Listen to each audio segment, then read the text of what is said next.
All right, it is currently 4:50 in the morning, and I have just come across a article. Not, well, this isn't the article, but I came across this article because of this video right here. I came across this article because this guy Optimus was talking about it, and it led me to this PDF.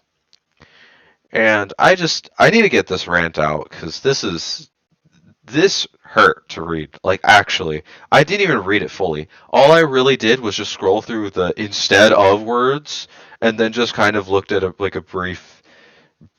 like a brief reading of the context portion. So, this is the Elimination of Harmful Language Initiative by Stanford University. That's already a bad sign considering what Stanford University is. You know, very highly thought of university, some of the most one of the most prestigious ones in the U.S. It's up there. It's one of the higher ups of the university world realm, whatever. And so, like I said, I went reading through it, and it was just a load full of just absolute random. So I'm just going to read this to kind of give an idea. The Elimination of Harmful Language Initiative, EHLI, is a multi-phase, multi-year project to address harmful language in IT at Stanford. EHLI is one of the actions prioritized in the Statement of Solidarity and Commitment to Action, which was published by the Stanford CIO and People of Color and Technology Affinity Group in December 2020. The goal of the Elimination of Harmful Language Initiative is to eliminate many forms of harmful language, including racist, violent, and biased examples disability bias, ethnic slurs, gender bias, implicit bias, and sexual bias language in Stanford websites and code. The purpose of this website is to educate people about the possible impact of the words we use. Language affects different people in different ways. We are not attempting to assign levels of harm to the terms on this site. We are also not attempting to address all informal uses of language. This website focuses on potentially harmful terms used in the United States, starting with a list of everyday language and terminology. Our suggestive alternatives are in line with those used by peer institutions and within the technology community. So it's just one big list of really just random words or something that has to be orientated with the category it's supposedly a part of. And so I will at least give them credit for saying we are not attempting to assign levels of harm to the terms on this site. That's good, just for the fact that a lot of these are completely harmless. They have no. I feel like if someone would take that and be like, oh, it's offensive. I don't like it. It makes me feel uncomfortable. They shouldn't exist. Those people shouldn't exist. I hope they don't exist anyway. I'm not saying they should die or anything, but I'm just hoping that some of the word that actually not some most of the words on this PDF list don't make people overwhelmed or I don't know. I just lost the word for it.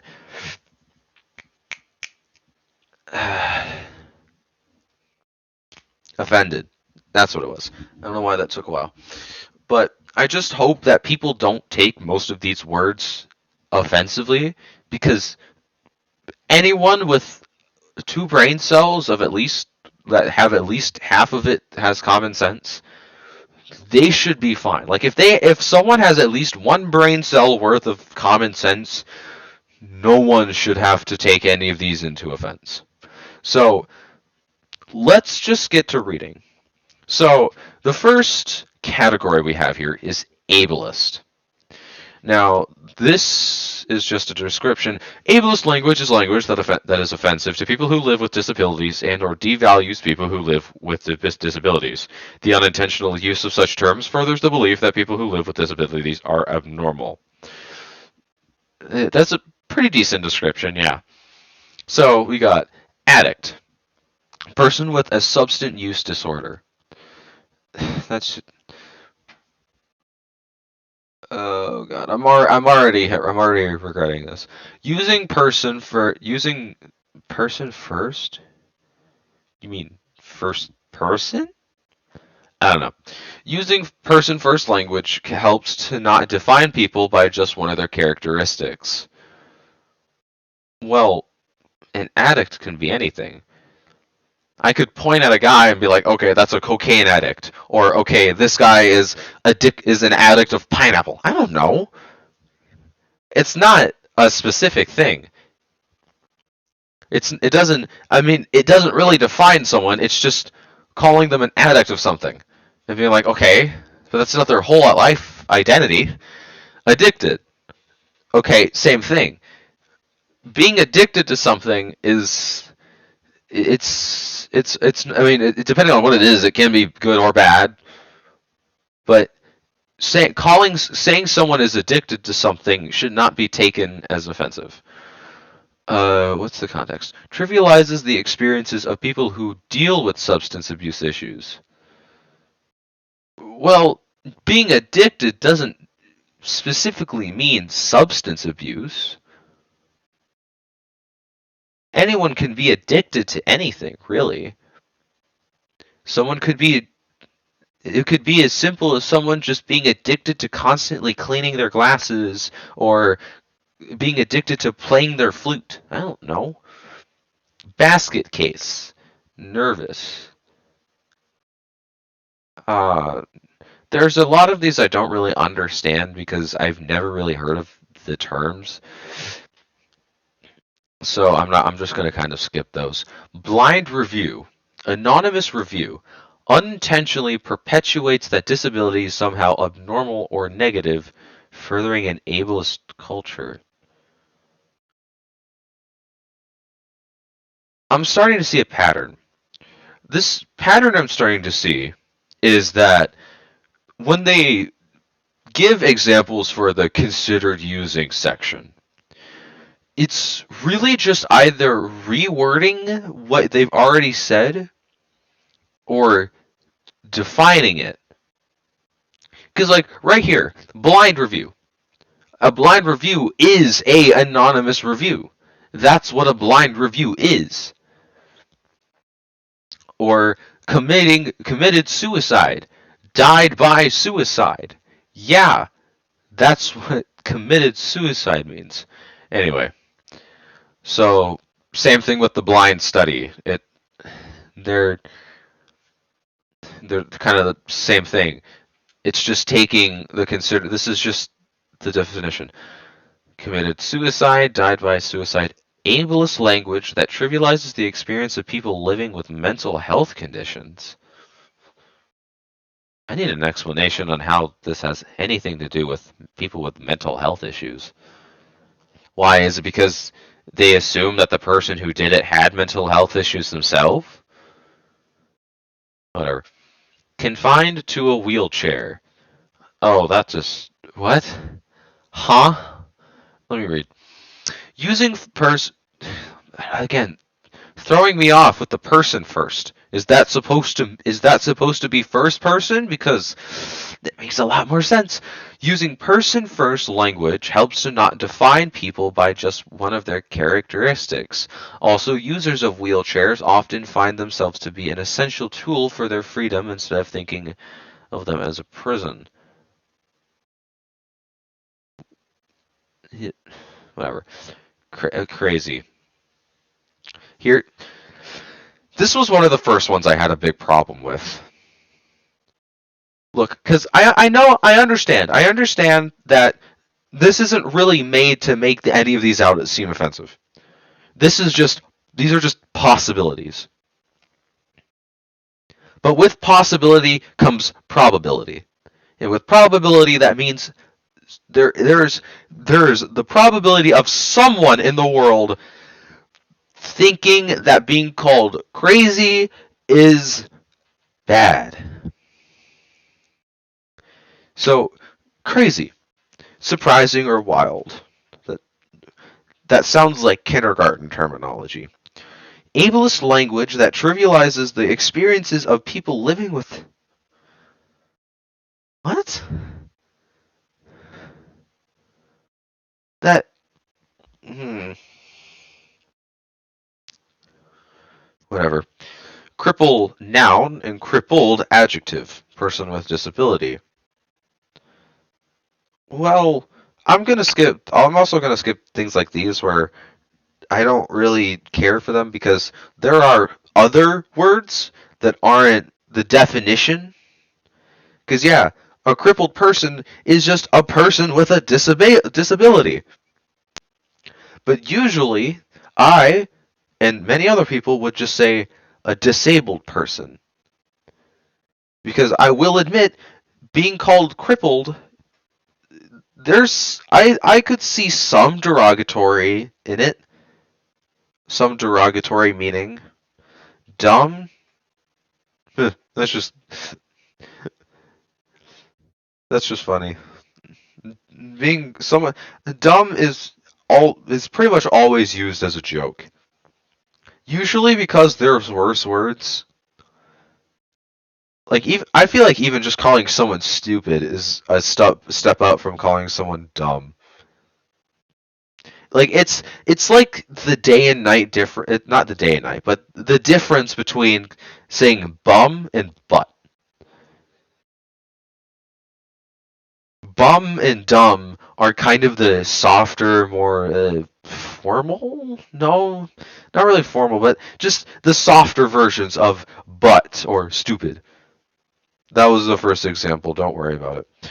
Handicapped parking and handicapped. Accessible parking. Uh, okay. I I really don't have a big enough rant to really go into depth with these because they just don't make sense to me. Insane. Again with the again. Why? You got crazy and insane. It's that. First of all, these are basically the same thing. Second of all, why? I understand. Yeah, people who have like these big mental issues sometimes get called crazy or insane. But the thing is, from what I'm getting as to the from what I'm getting from the use other words like the surprising and wild words, it's they're more like calling something. They're something crazy, not someone something. Like, dude, that was a crazy kickflip, or man, that slushy was insane. Like that's not what I'm getting from what they're saying here. Mentally ill. Okay. OCD. Detail isn't OCD like an actual mental illness? Hang on. That's not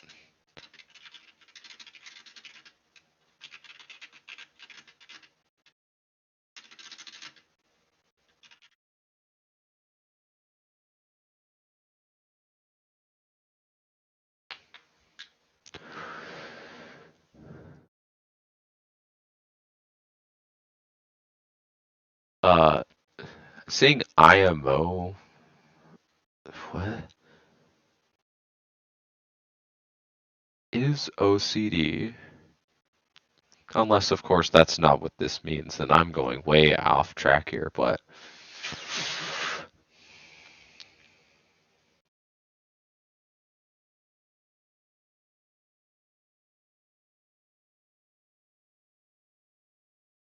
Well.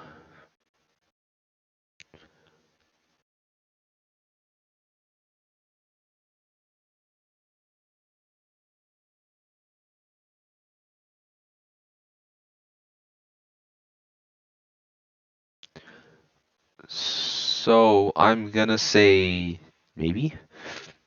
I mean, psychiatrists and who other else decides that this is therapists too.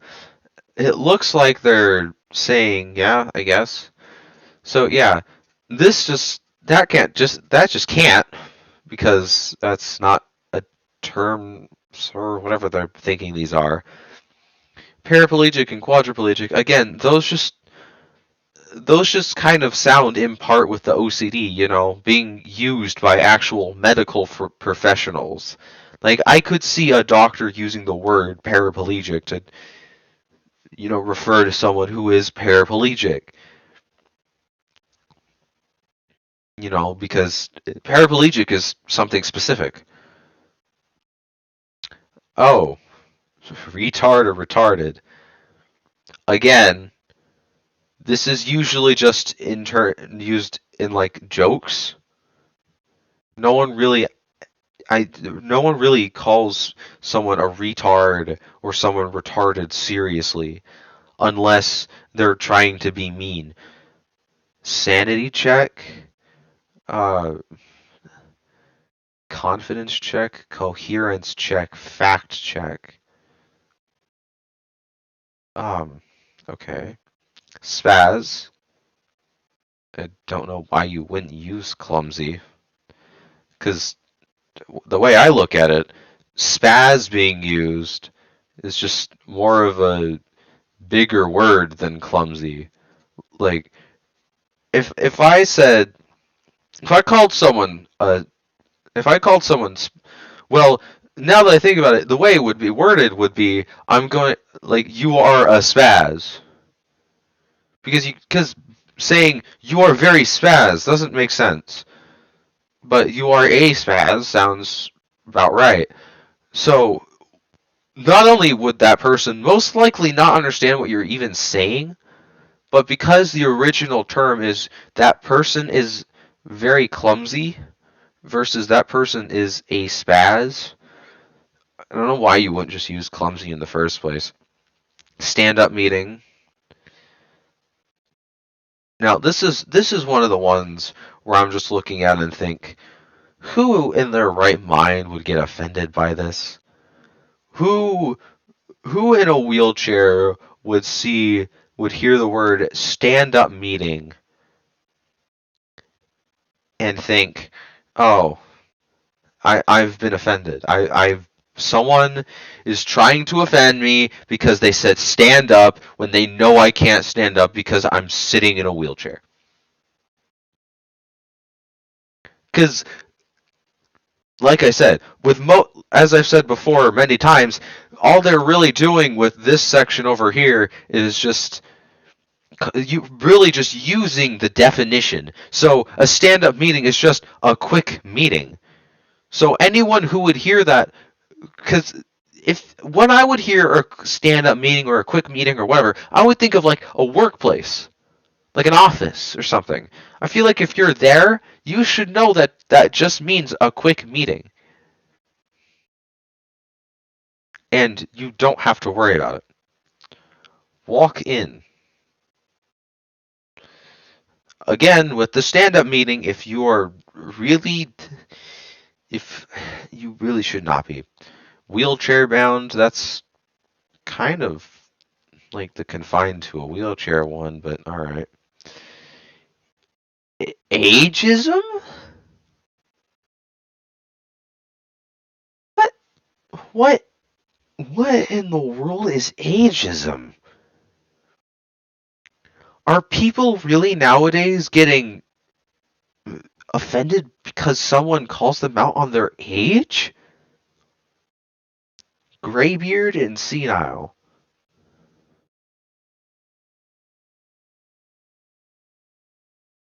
Colonialism. No, no, don't tell me I'm reading that. I did not just read Philippine Islands. What?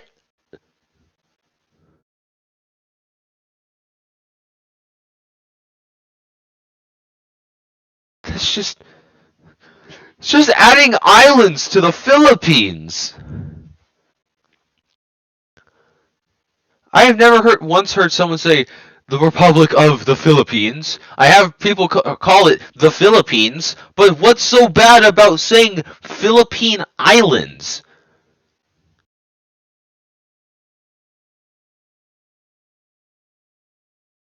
Is politically incorrect and denotes colonialism?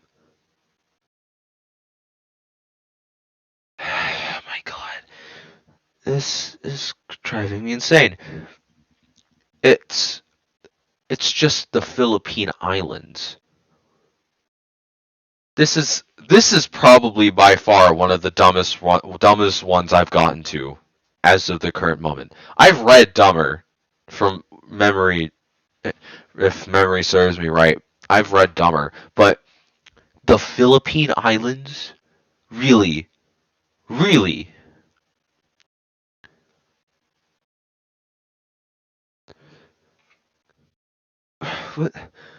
there is no difference between Philippine Islands, the Philippines, or the Republic of the Philippines. There's no difference.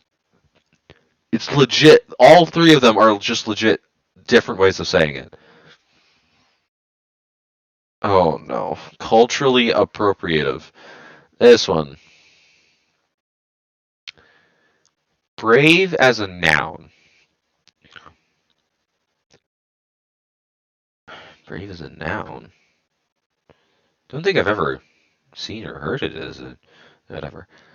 Bury the hatchet. Again, this is one of those ones that's just like a saying I've never really heard from. Although bury the hatchet and call for peace do make sense in terms of each other. Chief, that's just modern slang, I guess. I don't know. I hear people call each other chief all the time, mainly guys. Geronimo. Isn't that the word like Hollywood movies would use whenever they're trying to portray some kid or teenager jumping into a pool?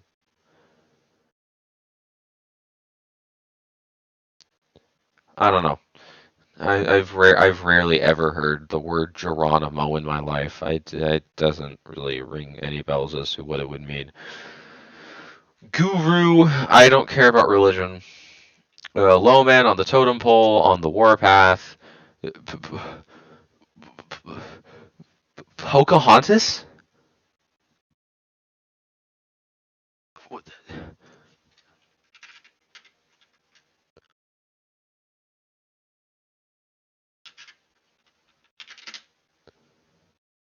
This Pocahontas? The Disney character?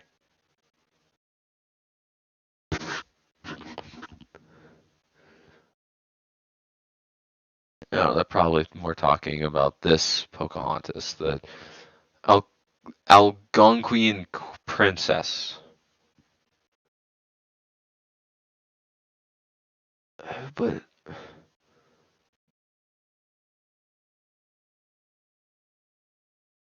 okay, but who in their right mind would do that?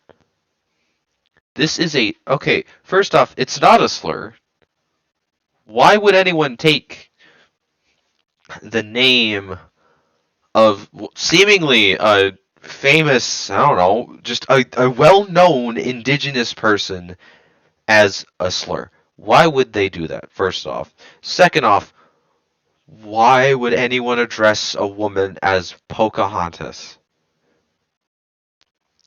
Like, unless you're just joking, then I don't know. Powwow. Like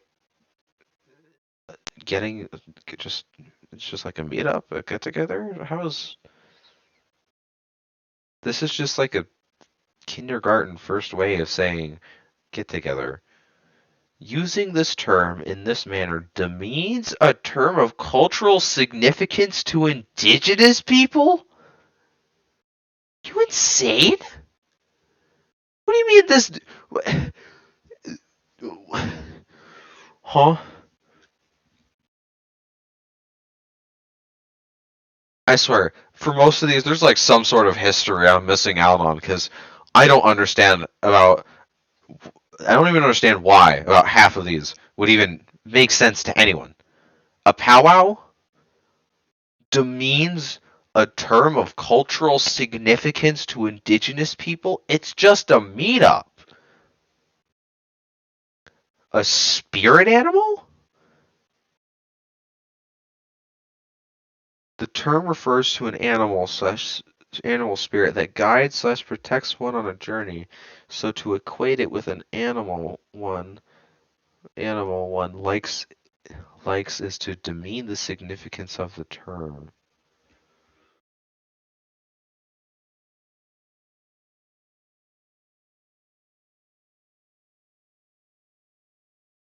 I don't know. That one doesn't make any sense, and reading it just seems stupid. Too many chiefs, not enough Indians.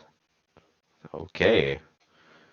I mean, I get the idea of a clear lack of direction and too many competing ideas. That makes sense. Tribal knowledge.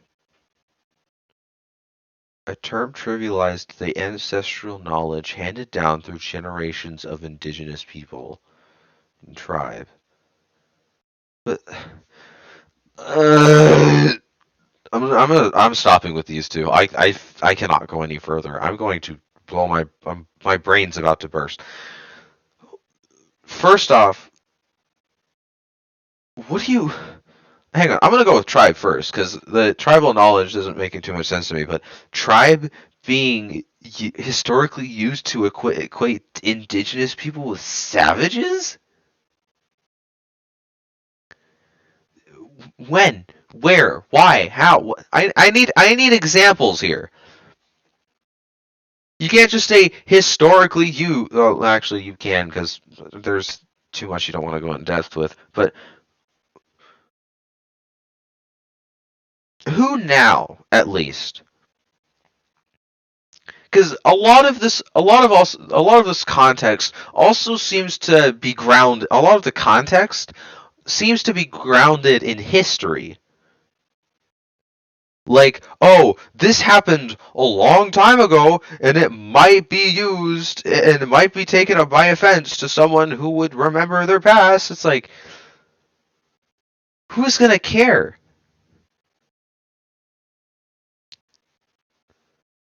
Like, if I highly doubt if someone was a part of a tribe and I didn't know which one it was, so I asked them, "Oh, what tribe are you in?" I highly doubt they're gonna be like, "Did you just call me a savage?" I think they'd more rather just give me an answer.